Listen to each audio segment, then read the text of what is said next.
Jesus had the experience of having people reacting negatively against what he was saying.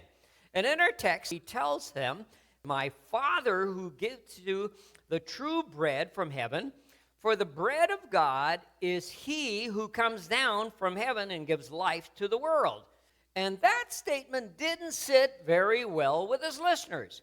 And they began to grumble. It says in verse 41 to 43 of this, Jews began to grumble about him because he said, I am the bread that came down from heaven. And they said, is this not Jesus, the son of Joseph, whose father and mother we know? How can he now say, I came down from heaven? In other words, I remember when he was born in Bethlehem. I know his mom and dad, Joseph and Mary. And he went to kindergarten with my son Andrew. You know, this kind of thing. How can this guy say he came from heaven? Interesting how Jesus responds to their comments in verse 43. He says, stop grumbling among yourselves. Do you oftentimes grumble when you drive home after church?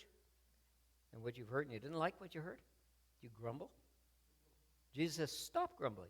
In other words, sometimes it's best just to take what you've heard, even if it hurts, even if it's not what you really want to hear. Because if it's truth, you need it.